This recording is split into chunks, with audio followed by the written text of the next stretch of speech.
नमस्कार, मैं हूं राजदीप। आप सभी का बहुत बहुत स्वागत है राजदीप डिकोड्स पर। तो अमेरिका की एक फेडरल अपील्स कोर्ट ने डोनाल्ड ट्रंप के लगाए गए बिलियंस ऑफ डॉलर के ज्यादातर टैरिफ्स को इलीगल ठहरा दिया है। कोर्ट ने अपने डिसीजन में साफ कहा है कि ट्रंप ने इन टैरिफ्स को लगाने के लिए अपनी इमरजेंसी पावर का गलत यूज किया है। एक्चुअली अमेरिका में टैक्स या टैरिफ लगाने का राइट ट्रेडिशनली कांग्रेस यानी अमेरिकन पार्लियामेंट के पास होता है, प्रेसिडेंट के पास नहीं।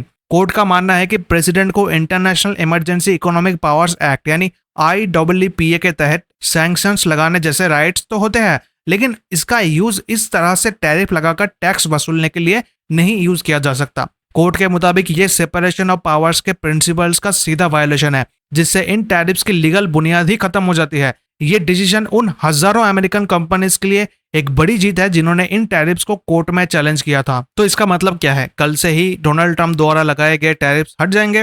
वेट, इतनी जल्दी नहीं। कोर्ट ने खुद अपने डिसीजन पर 14 अक्टूबर तक के लिए एक टेम्पररी स्टे लगा दिया है। ऐसा इसलिए किया गया है ताकि ट्रंप एडमिनिस्ट्रेशन के पास इस डिसीजन को देश की सबसे बड़ी कोर्ट यानी सुप्रीम कोर्ट में चैलेंज करने का वक्त हो। ट्रंप ने सोशल मीडिया पर इस डिसीजन को बायस्ड बताते हुए कहा है कि ट्रंप सुप्रीम कोर्ट में इसके खिलाफ लड़ेंगे। उन्होंने ये भी लिखा है कि अगर इन टैरिफ्स को हटाया गया तो ये अमेरिका के लिए एक बड़ी डिजास्टर होगी। इसलिए जब तक सुप्रीम कोर्ट कोई फाइनल डिसीजन नहीं लेता, ये टैरिफ्स लागू रहेंगे और सुप्रीम कोर्ट में इन टैरिफ्स के ऊपर लीगल फाइट भी होगा। इस लीगल फाइट ने चाइना से लेकर यूरोप और इंडिया तक कई देशों के साथ अमेरिका के ट्रेड टेंशन को एक बार फिर से हवा दे दिया है। अब सवाल उठता है कि इसका इंडिया पर क्या असर होगा। ट्रंप के टाइम में इंडिया को 50% तक के भारी भरकम टैरिफ्स का सामना करना पड़ रहा है। इन टैरिफ्स की सबसे ज्यादा मार इंडिया के टेक्सटाइल, जेम्स एंड ज्वेलरी और कई लेबर इंटेंसिव इंडस्ट्रीज पर पड़ी है, जो लाखों लोगों को रोजगार देते हैं। अगर सुप्रीम कोर्ट भी इस डिसीजन को सही ठहराता है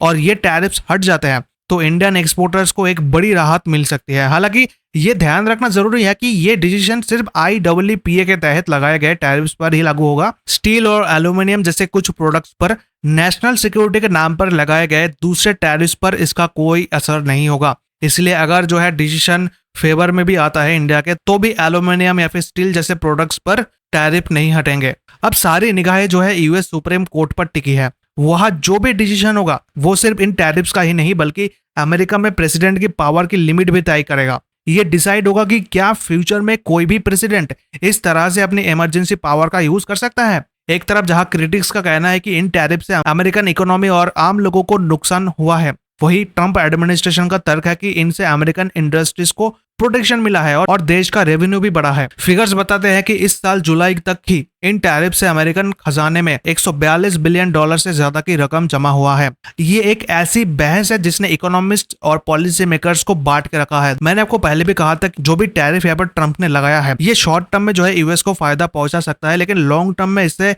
यूएस को नुकसान होगा। तो एक तरफ है ग्लोबल ट्रेड के रूल्स, दूसरी तरफ है ट्रंप की अमेरिका फर्स्ट पॉलिसी और बीच में आ चुका है कोर्ट का डिसीजन। ये फाइट अब सिर्फ लीगल नहीं बल्कि पॉलिटिकल और इकोनॉमिक बन चुकी है, जिसके नतीजे का असर पूरी दुनिया पर पड़ेगा। लेकिन एक बड़ा सवाल यह है कि क्या ये डिसीजन अमेरिकन प्रोटेक्शनिज्म के एंड की शुरुआत है या फिर ये ग्लोबल ट्रेड में आने वाले एक और बड़े तूफान से पहले की शांति है। इस पर आपका क्या मानना है, हमें कमेंट करके जरूर बताइए। अगर आपको ये वीडियो पसंद आया तो वीडियो को लाइक करें और ऐसे ही इंफॉर्मेटिव वीडियोस देखने के लिए हमारे चैनल को सब्सक्राइब करना ना भूलें। And thank you so much for watching this video.